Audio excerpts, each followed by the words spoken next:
Assalamualaikum warahmatullahi taala wabarakatuh dan salam sejahtera kepada semua yang sedang mengikuti program tuition online Perlis Mengaji. Terima kasih kepada Jabatan Pendidikan Negeri Perlis dengan kerjasama Kerajaan Negeri Perlis, Jabatan Hal Ehwal Agama Islam Negeri Perlis dan Adat Istiadat Melayu Perlis dalam menjayakan program tuition online Perlis Mengaji. Baik, untuk hari ini anda bersama dengan saya, Cikgu Ahmad Zaki, dalam slot Geografi Menengah Rendah yang bertajuk Cuaca dan Iklim. Baik. Okey, dalam tajuk ini, apakah yang anda akan dapat pelajari ialah yang pertama, anda dapat mengenal pasti jenis dan ciri iklim yang terdapat di Malaysia, menjelaskan ciri iklim khatulistiwa di Malaysia, dan yang ketiga, anda juga dapat menghuraikan pengaruh cuaca dan iklim terhadap kegiatan manusia di Malaysia. Dan akhir sekali kita nak melihat kesan kegiatan manusia terhadap cuaca dan iklim di Malaysia. Baik, pengenalan tentang iklim di Malaysia. Baik, Malaysia mengalami iklim khatulistiwa yang panas dan lembap sepanjang tahun. Dan ciri iklim ini mempengaruhi pelbagai kegiatan manusia di Malaysia. Dan dalam bab ini juga kita akan mempelajari hubung kait antara cuaca dan iklim dengan kegiatan manusia serta kesan kegiatan manusia terhadap cuaca dan iklim di Malaysia. Baik. Jenis dan iklim di Malaysia. Apakah jenis iklim di Malaysia? Malaysia mengalami iklim khatulistiwa yang panas dan lembap sepanjang tahun. Dan iklim ini dialami oleh kawasan yang terletak di garisan lintang iaitu 0 darjah hingga 10 darjah utara dan 10 darjah hingga 10 darjah selatan. Ya. Dan dikenali sebagai garisan khatulistiwa. Okey, cikgu tunjukkan ada 3 ciri iklim di Malaysia yang murid perlu ketahui, iaitu yang pertama suhu. Okey. Dan yang kedua hujan dan yang ketiga adalah angin. Okey, 3 ciri iklim di Malaysia. Yang pertama suhu, yang kedua hujan dan yang ketiga adalah angin. Baik. Kita lihat. Okey, ini adalah peta berkenaan dengan dunia. Okey, kawasan yang cikgu katakan tadi, garisan lintang 0 darjah hingga 10 darjah utara dan 0 darjah hingga 10 darjah selatan. Okey, ini adalah merupakan kawasan yang mengalami iklim khatulistiwa. Okey. Yang pertama Colombia, yang kedua ini kita kenali sebagai di kawasan lembangan Amazon, yang ketiga lembangan Kongo, yang keempat Malaysia, yang kelima Indonesia juga mengalami iklim khatulistiwa kecuali Jawa Timur Tenggara. Okey, yang ni. Dan akhir sekali di Kepulauan Mindanao di Filipina yang mengalami iklim yang sama dengan Malaysia. Baik, kita lihat bagaimanakah ciri suhu di kawasan iklim khatulistiwa terutamanya di Malaysia. Okey. Suhunya tinggi dan hampir sekata sepanjang tahun. Dan min suhu tahunan ini adalah tinggi iaitu 20 darjah Celsius. Okey, min ni kalau untuk kita faham dia adalah purata suhu. Purata suhu tahunan dia iklim di Malaysia ni ialah 27 darjah Celsius. Dan julat suhu tahunan adalah kecil iaitu 1 darjah hingga 3 darjah. Dan julat suhu harian adalah besar iaitu 5 hingga 10 darjah Celsius bagi stesen yang berhampiran dengan kawasan pantai, manakala 8 hingga 12 darjah Celsius bagi stesen yang terdapat di kawasan pedalaman. Okey, mungkin murid tertanya-tanya, bagaimana kita nak mengetahui julat? Apa itu yang dimaksudkan dengan julat? Julat ni ialah perbezaan di antara suhu maksimum dan juga suhu minimum. Sebagai contoh, julat untuk suhu tahunan yang dimaksudkan kecil 1 hingga 3 ialah maksimum suhu tahunan ialah contoh 28. Manakala minimum suhu tahunan ialah 25. Jadi berapakah julatnya? Ambil 28, suhu maksimum tahunan itu ditolak dengan min suhu tahunan minimum iaitu 25. Dapatlah berapa julat perbezaan suhu tahunan. Sama juga dengan julat suhu harian. Julat suhu harian ini dikira dengan diambil suhu maksimum yang dicatatkan pada hari itu dan ditolak dengan suhu minimum yang dicatatkan pada hari tersebut. Sebagai contoh, katalah suhu maksimum dicatatkan adalah 33 darjah Celsius. Suhu minimum adalah 25 darjah Celsius. Jadi 33 ditolak dengan 25 dapatlah julat untuk suhu harian.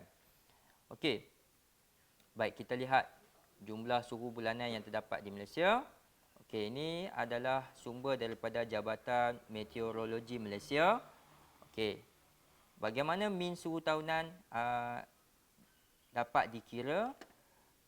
Diambil semua jumlah suhu yang dicatatkan pada setiap bulan ini ditambah dan dibahagikan dengan 12 bulan. Maka dapatlah untuk min suhu tahunan. Okey, dalam jadual ni juga cuba kita cari suhu maksimum yang dicatatkan pada bulan tersebut. Okey, katalah kita tengok dalam jadual ni, suhu maksimum yang dicatatkan pada tahun itu ialah pada bulan April iaitu 29.1 darjah Celsius. Okey, suhu minimum 20. Okey, suhu minimum dicatatkan pada bulan Disember iaitu 26.9. Okey, jadi nak tahu julat, okey, ambillah suhu maksimum ditolak dengan suhu minimum pada tahun tersebut. Jadi dapatlah julat untuk suhu tahunan. Okey. Baik, hujan. Kita tengok ciri hujan di Malaysia. Negara kita menerima hujan sepanjang tahun dan jumlah hujan tahunan di Malaysia adalah kira-kira 2,600 mm. Dan taburan hujan adalah tidak sekata kerana dipengaruhi oleh bentuk muka bumi yang terdapat di Malaysia dan tiupan angin monsun yang berlaku. Dan hujan maksimum selalunya diterima semasa peralihan angin monsun iaitu pada hujung bulan Mac hingga awal Mei dan Oktober hingga pertengahan November. Okey, ini sedikit berkenaan data tentang jumlah hujan tahunan yang terdapat di Malaysia. Okey, mengikut bulan.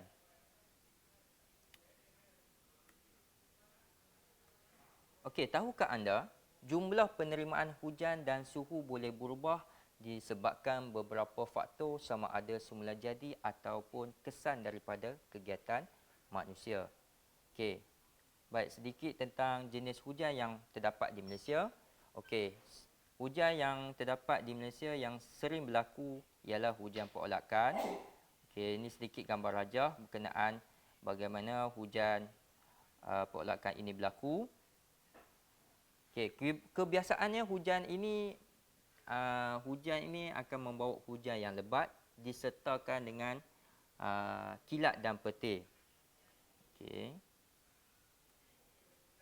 Yang kedua, hujan bukit. Okey. Dan kebiasaannya hujan bukit ini berlaku di kawasan tanah tinggi. Okey.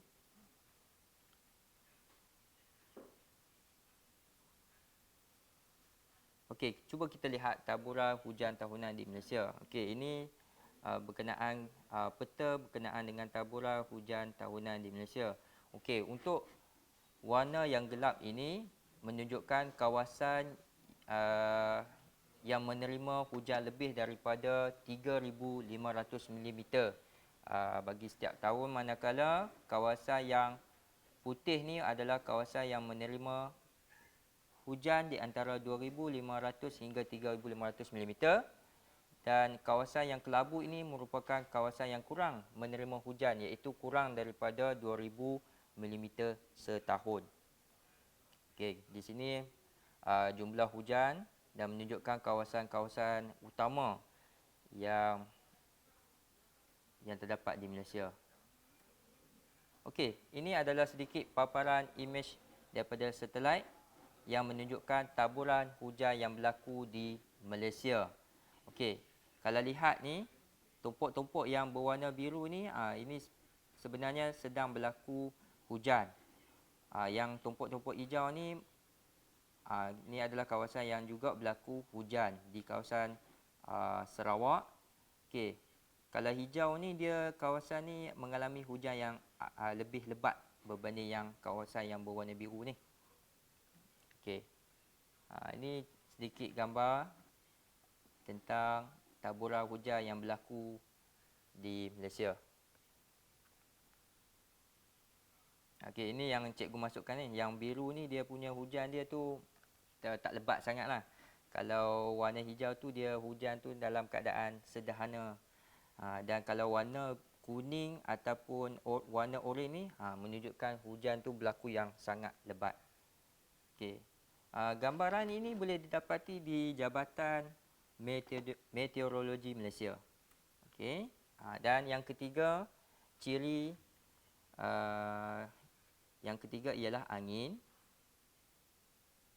Okey, terdapat dua jenis angin monsun iaitu angin monsun timur laut, angin monsun barat daya. Okey, selain itu juga Malaysia juga menerima tiupan angin Sumatera dan juga angin tempatan. Okey, angin tempatan dikenali sebagai bayu laut dan bayu darat. Okey.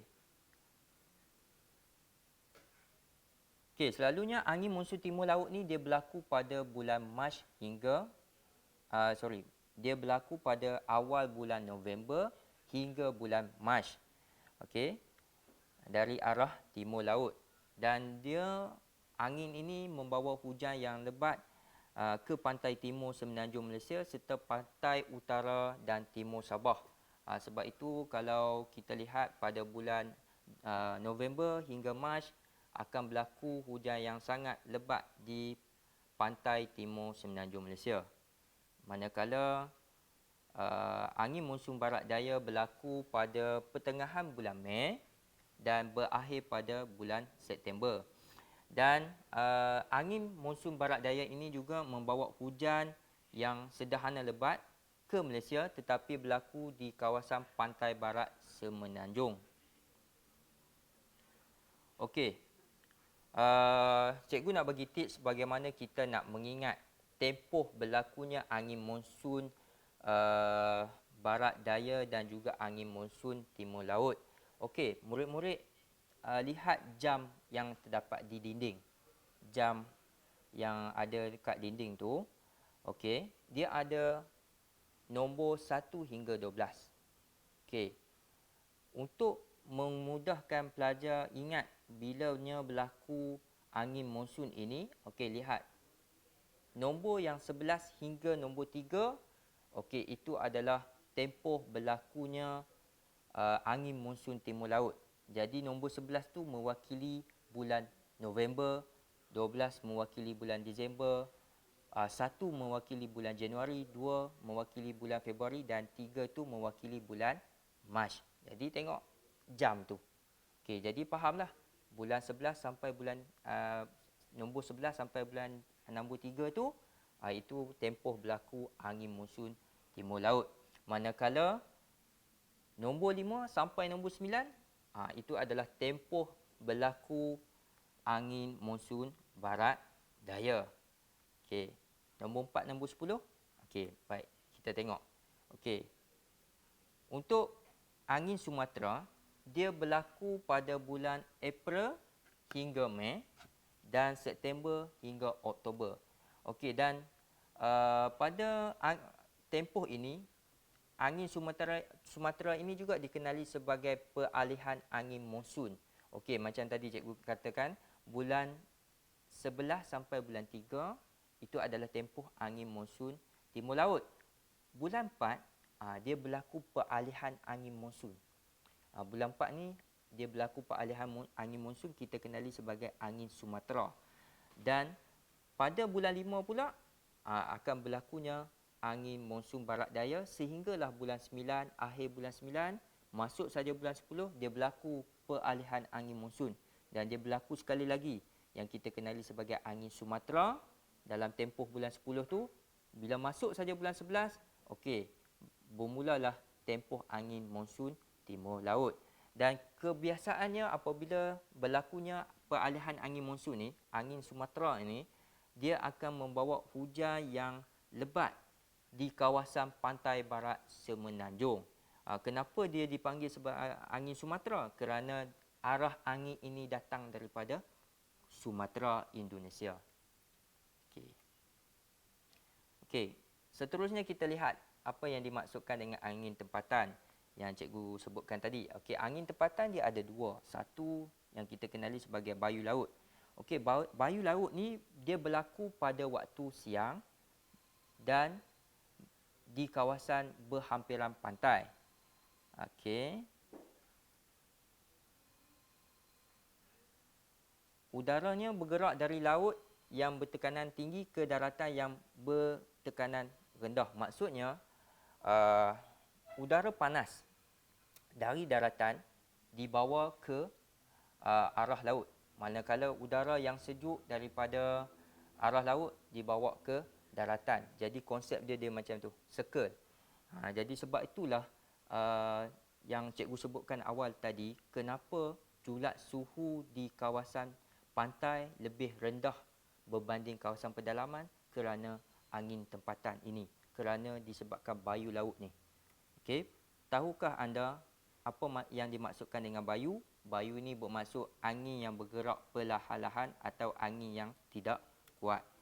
Okey. Manakala bayu darat pula berlaku pada waktu malam. Okey, sama juga konsep, dia bawa udara sejuk, udara yang panas daripada daratan ke laut, lepas tu yang udara sejuk daripada laut tu ke daratan. Dia macam ni, tekanan tinggi. Dia circle, dia ada kitaran dia. Okey, mari kita lihat pengaruh cuaca dan iklim terhadap kegiatan manusia. Okey, yang pertama, cuaca dan iklim memberi kesan terhadap kegiatan manusia. Yang pertama ialah pertanian.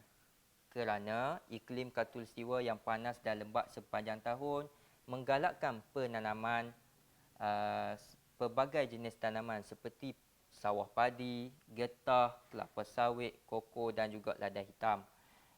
Dan okey, ini sedikit contoh tanaman yang terdapat di Malaysia. Okey. Manakala di kawasan tinggi juga mengalami suhu di antara 18 hingga 21 darjah Celsius sesuai untuk tanaman hawa sederhana, penanaman teh dan juga bunga-bunga. Contoh yang terdapat di Malaysia ialah Cameron Highland dan juga di Kundansang. Okey. Untuk pengetahuan semua murid-murid, kenapa kawasan tanah tinggi dia mengalami suhu di antara 18 hingga 21 darjah Celsius. Hal ini kerana disebabkan ketinggian tanah tinggi itu daripada aras paras air laut. Sebagai contoh, okey. Contoh, sekiranya tanah tinggi itu mempunyai ketinggian 2,600 meter daripada paras air laut. Setiap 165 meter daripada paras air laut, dia akan menyebabkan suhu akan turun sebanyak 1 darjah. Okey. Kalau 10 darjah turun, maksudnya ketinggian tu dah lebih 1,650 meter daripada paras air laut. Okey, sebab itulah kawasan tanah tinggi dia punya suhu kita rasa sejuk sebab ketinggian. Okey. Okey. Baik, yang kedua, bagaimana cuaca dan iklim ini mempengaruhi kegiatan manusia? Dia mempengaruhi dalam kegiatan pembalakan. Kerana suhu yang tinggi dan jumlah hujan yang banyak di Malaysia, dia menggalakkan pertumbuhan hutan hujan tropika. Okey, sebagai yang kita faham dalam kita pernah belajar sains. Okey.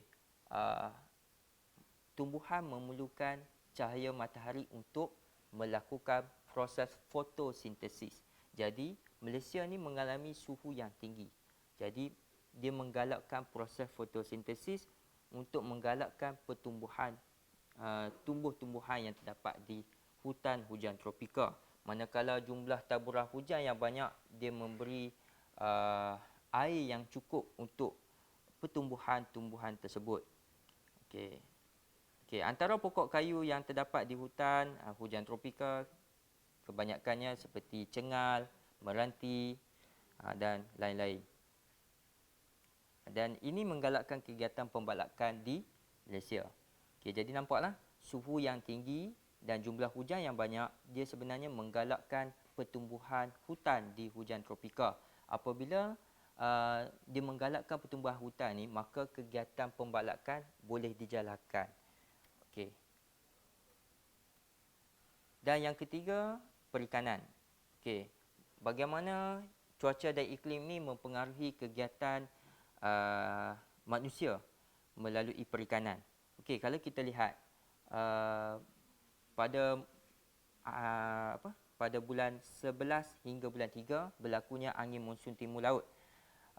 Apabila berlakunya angin monsun timur laut, nelayan di kawasan pantai timur Semenanjung ini dia tidak dapat turun ke laut kerana keadaan laut yang bergelora, dan ianya diganti dengan pelbagai aktiviti seperti membaiki jala dan pukat yang rosak. Okey, manakala nelayan di pantai barat Semenanjung Malaysia pula, dia dapat menangkap ikan sepanjang tahun. Kenapa? Kerana kawasan ini terlindung dari tiupan angin kencang semasa monsun barat daya ataupun monsun timur laut. Okey. Kenapa pantai barat Semenanjung tidak mengalami angin yang kencang sewaktu berlakunya monsun timur laut? Kerana dilindungi oleh banjaran Titi Wangsa. Sebab itulah bila kita yang duduk di kawasan pantai barat Semenanjung ni, kita tak mengalami apa yang berlaku di kawasan pantai timur Semenanjung. Okey, selain itu juga cuaca yang panas membolehkan nelayan menjemur hasil tangkapan seperti ikan, sotong, udang dan sebagainya. Dan yang keempat, pengaruh cuaca dan iklim terhadap kegiatan manusia ialah pelancongan. Okey, bagaimana cuaca dan iklim ini boleh mempengaruhi kegiatan pelancongan di Malaysia? Okey. Untuk pengetahuan semua murid-murid, iklim khatulistiwa dia bersifat panas dan lembap sepanjang tahun. Apabila panas dan lembap sepanjang tahun ni, dia sebenarnya dia menggalakkan pertumbuhan terumbu karang. Okey, salah satu faktor yang menyebabkan pertumbuhan terumbu karang di perairan Malaysia ialah disebabkan suhu di antara 20 hingga 30 darjah Celsius. Okey, sebab itu kalau kita lihat di Malaysia ni ada terdapat kawasan-kawasan pulau yang mempunyai kawasan terumbu karang. Ini disebabkan faktor yang menyebabkan pertumbuhan terumbu karang itu adalah disebabkan suhu di antara 20 hingga 30 darjah Celsius. Jadi dia menggalakkan pertumbuhan terumbu karang dan akhirnya menarik pelancong untuk datang ke kawasan-kawasan yang mempunyai terumbu karang. Okey, contoh kawasan ataupun pulau yang mempunyai terumbu karang. Okey, sebagai contoh Pulau Pangkor di Perak, Pulau Sipadan di Sabah. Okey. Dan pelancongan perairan tanah tinggi di Malaysia yang terdapat di Malaysia ialah Canberra Highland di Pahang dan Kundasang di Sabah. Dan ada lagi kawasan-kawasan yang lain yang cikgu tak sebutkan seperti Bukit Larut, Canberra Highland dan juga Bukit Bendera. Okey, apa kesan kegiatan manusia terhadap cuaca dan iklim di Malaysia ini? Kesan yang pertama yang kita boleh lihat ialah kesan rumah hijau. Okey, kesan rumah hijau ini merujuk kepada fenomena peningkatan suhu bumi akibat banyaknya haba terperangkap dalam atmosfera bumi. Dan sebahagian daripada haba akan dipantulkan semula ke angkasa lepas. Dan gas-gas rumah hijau penting untuk mengekalkan suhu bumi, tetapi akibat aktiviti manusia telah meningkatkan pelepasan gas-gas ini ke atmosfera. Dan fenomena kesan rumah hijau ini boleh menyebabkan berlakunya peningkatan suhu bumi yang boleh mengakibat berlakunya perubahan iklim. Okey, kita lihat apakah punca-punca peningkatan pelepasan gas-gas ke rumah hijau ke atmosfera. Okey, yang pertama kita lihat pembakaran bahan api fosil seperti petroleum dan juga diesel. Yang kedua, pembakaran hutan yang berlaku.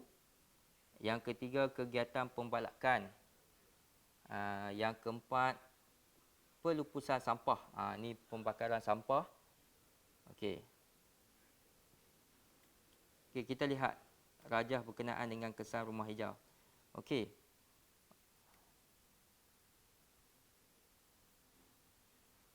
Okey, bagaimanakah kesan rumah hijau ini berlaku? Okey, nampak? Rajah. Okey, cahaya matahari memancarkan haba ke bumi dan sepatutnya dia akan dipantulkan balik ke atmosfera, tetapi perkara itu tidak berlaku kerana disebabkan di lapisan atmosfera ini terdapatnya gas-gas yang memerangkapkan haba itu, yang menyebabkan ianya dipantul balik semula ke bumi. Hal ini menyebabkan berlakunya peningkatan suhu di bumi. Okey, untuk memahamkan lagi kesan rumah hijau ni, okey, cuba murid-murid bayangkan, okey, ada sebuah kereta yang ditutup dengan tingkap, okey, dan tidak dipasangkan dengan aircon. Okey, cuba murid masuk ke dalam kereta itu dan duduk dalam berapa minit. Apa yang anda akan rasa?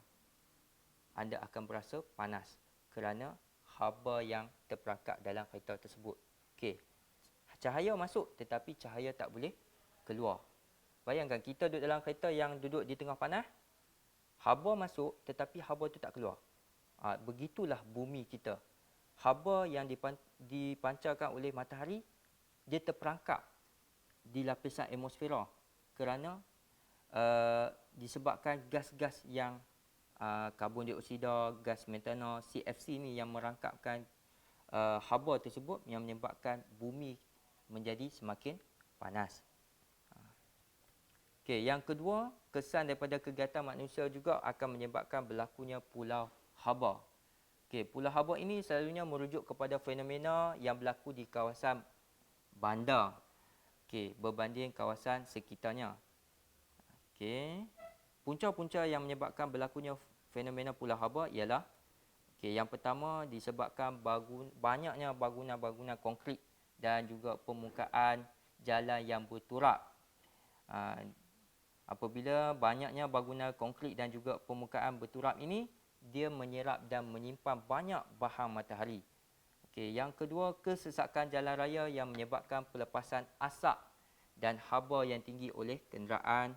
Dan yang ketiga, kekurangan tumbuhan menyebabkan proses perpuluhan kurang berlaku bagi menyederhanakan suhu. Dan yang keempat, bahan pencemar seperti debu dan habuk yang dibebaskan oleh kenderaan dan juga kilang banyak merangkap haba. Okey, itu adalah punca-punca yang menyebabkan berlakunya pulau haba di kawasan bandar. Okey, ini sebagai contoh gambar rajah ni . Okey, pusat bandar.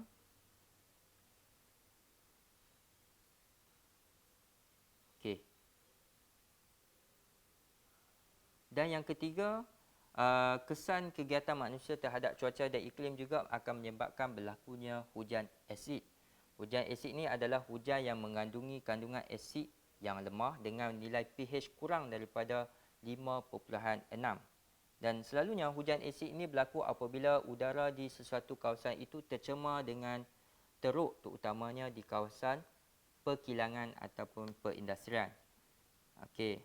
Tambahan pula, pembakaran bahan api fosil seperti arang batu, petroleum oleh kilang menyebabkan pembebasan gas sulfur dioksida, karbon dioksida dan nitron dioksida yang banyak ke atmosfera.